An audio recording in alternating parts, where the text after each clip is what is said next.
Voilà. C'était surréaliste. J'ai honte. C'est complètement ridicule. Des envolées pas comme les autres. Sophie Durocher. Sophie, bonjour. Bonjour, Benoît. J'ai 2 mots pour toi aujourd'hui. Ah. Julien Lacroix. Oui, Julien Je sais Lacroix. pas quoi dire.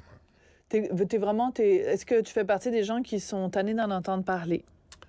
Oui. Oui? Oui. Non, mais je Bon, on va en t'entends. entendre parler pour les 11 prochaines minutes.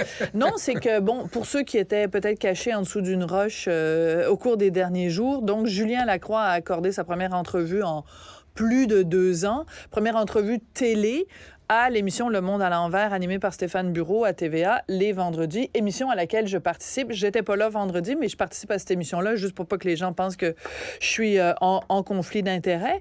Et à la suite de cette apparition vendredi, des présumées victimes de Julien Lacroix ont fait paraître une lettre ouverte. Donc, elles ont envoyé la lettre ouverte au journal Le 24 heures. Le titre est assez particulier. Ça s'intitule « L'arbre qui cache la forêt ».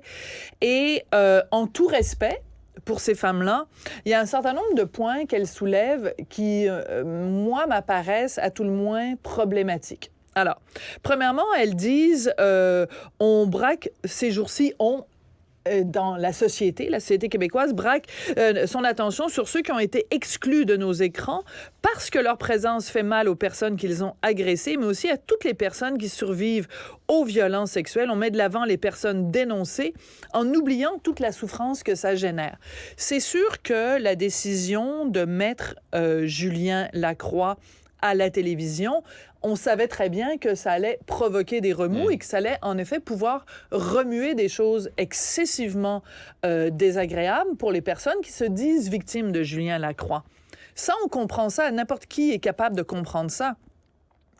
Mais ça ne peut pas se faire au détriment du droit à la parole de Julien Lacroix. Parce qu'un petit peu plus loin dans la lettre, les dames disent « Si nous prenons aujourd'hui la parole, c'est pour tenter de rééquilibrer le discours. » Je m'excuse, je peux pas être d'accord avec ça. Parce que il y a eu, donc, il y a 2 ans de ça, dans Le Devoir, un reportage très fouillé quand même d'Amélie Pineda, où elle a donné amplement la parole à 9 femmes qui se disaient à l'époque victimes de Julien Lacroix. Puis, on se rappellera que juste avant Noël, dans la presse, il y a eu un autre reportage, celui-là de la presse et du 98.5 FM, où on donnait la parole à certaines de ces femmes-là, pas toutes, c'est pas toutes qui avaient accepté de participer au reportage. Donc, quand on nous dit aujourd'hui, on veut rééquilibrer le discours, ben, vous êtes en train de nous dire que il n'aurait pas fallu inviter Julien Lacroix, ou alors que vous êtes obligé de reprendre la parole aujourd'hui parce que, mon Dieu, les projecteurs ont été braqués sur Julien Lacroix. Julien Lacroix, ça faisait 2 ans et demi qu'il n'avait pas parlé, en tout cas pas parlé à la télé. Il y a eu des bribes d'entrevues, justement dans le reportage de la presse. Il avait été quand même interviewé par Le Devoir, mais on peut pas vraiment dire que il a pris toute la place puis que c'est juste lui qu'on entend. Moi, mon problème, c'est que c'est pas dans les médias que ça doit se régler. Mais je suis entièrement d'accord avec toi, Benoît. C'est ce que je dis depuis le jour 1. Depuis le jour 1, puis d'ailleurs, c'est pas un hasard, Julien Lacroix, dans son entrevue vendredi à Stéphane Bureau, puis je dis pas ça pour flatter mon ego, mais à un moment donné, il a dit la première qui a tiré la sonnette d'alarme en disant « Coudonc, pourquoi ça se passe sur la place publique? » C'est Sophie Durocher. Il m'a cité parce que bien avant tout ça, j'avais écrit dans les journaux, dans le Journal de Montréal, dans le Québec, en disant « Mais pourquoi le procès se fait sur la place publique si, en effet, des gestes à caractère criminel ont été posés? Il y a un endroit où ça doit se passer, c'est dans le système de justice. » Et Stéphane Bureau n'est pas juge, puis les journalistes sont pas des jurés. Voilà.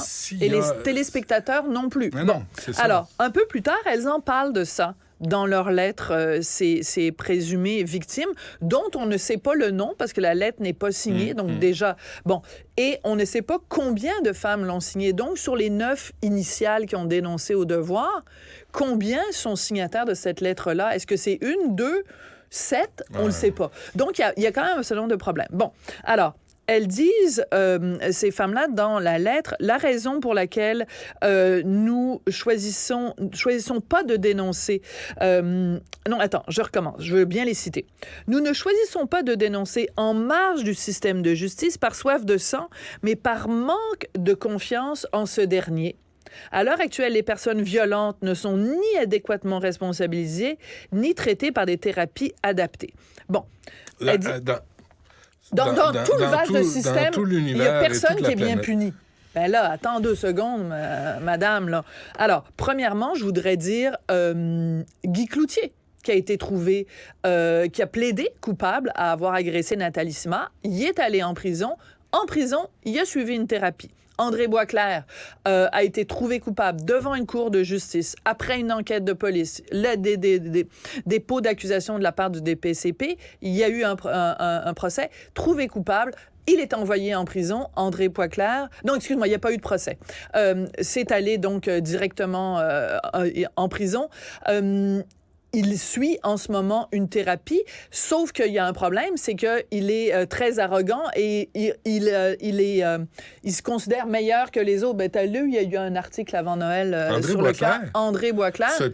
Est arrogant. Mais non, je le sais que c'est une surprise. Je le sais que c'est surprenant. C'est une change, je me Je le sais que... Je tombais en bas de ma chaise. Ben non, ben je le sais. Fais-moi pas ça. Alors c'est faux de dire que dans le système de justice, quelqu'un qui est condamné à la prison n'est pas obligé de suivre un traitement, une thérapie. C'est faux. C'est ça la réalité.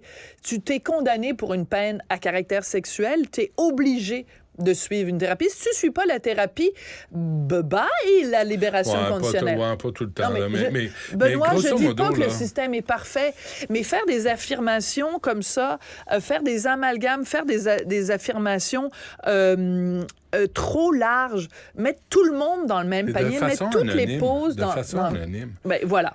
Bon. Puis je trouve que, sincèrement, tu sais, si tu plantes Julien Lacroix en entrevue, t'as l'air d'un bourreau. Voilà. Si tu le laisses aller, t'as l'air d'y donner une passe gratuite. Fait que c'est un terrain miné. C'est un terrain miné de toute façon. Complètement. Et je veux juste revenir sur une phrase quand ces femmes-là disent la raison pour laquelle on n'a pas utilisé le système de justice pour dénoncer, c'est par manque de confiance dans le système de justice.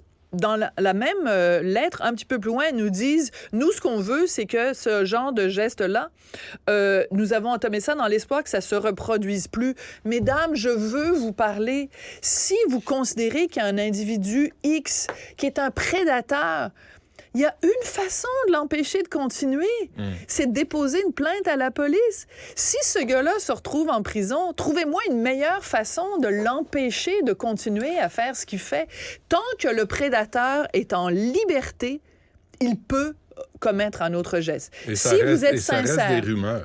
Et ça reste des rumeurs. Des allégations et des rumeurs. Mais quand elles disent, et je crois en leur sincérité, quand elles disent « nous avons entamé tout ce processus-là dans l'espoir que ça se reproduise plus », si vous voulez vraiment que ça ne se reproduise plus, mettez le gars en prison. Bon. Je ne sais pas quoi rajouter d'autre. Et bon, dans leur lettre, il y a aussi un problème, et qu'elles se prononcent sur le droit à Julien Lacroix d'avoir ou pas la possibilité de gagner sa vie. Elles disent, au nombre de talents et d'artistes qui aspirent à forger notre culture, est-ce qu'on devrait vraiment placer devant les projecteurs des gens qui peinent à se responsabiliser face à leur acte sous le couvert de la fameuse deuxième chance? Donc, c'est elles qui vont décider. Qui a le droit? Ben, il y a d'autres artistes plus talentueux ou aussi talentueux que Julien Lacroix, mais eux, ils assument leurs responsabilités, ou alors c'est des bonnes personnes. Elles ont un comportement formidable, ces gens-là. Donc, donnons la chance à des humoristes qui, eux, ont un dossier absolument impeccable. Ils sont parfaits. Ouais. Puis en même temps, moi, j'ai un problème d'aller applaudir quelqu'un qui je respecte ça. C'est ça aussi, mais c'est à moi à choisir. Mais c'est à toi à choisir. Éric Lapointe, est-ce que les gens se sentent à l'aise ou pas? Ça appartient à chacun. Absolument. Et réglez ça ailleurs que dans les médias, parce que ça tourne en rond et ça donne rien. On t'écoute à 2h30 en passant. Certainement. Du Trisac. L'écouter sur le web vous demande peut-être de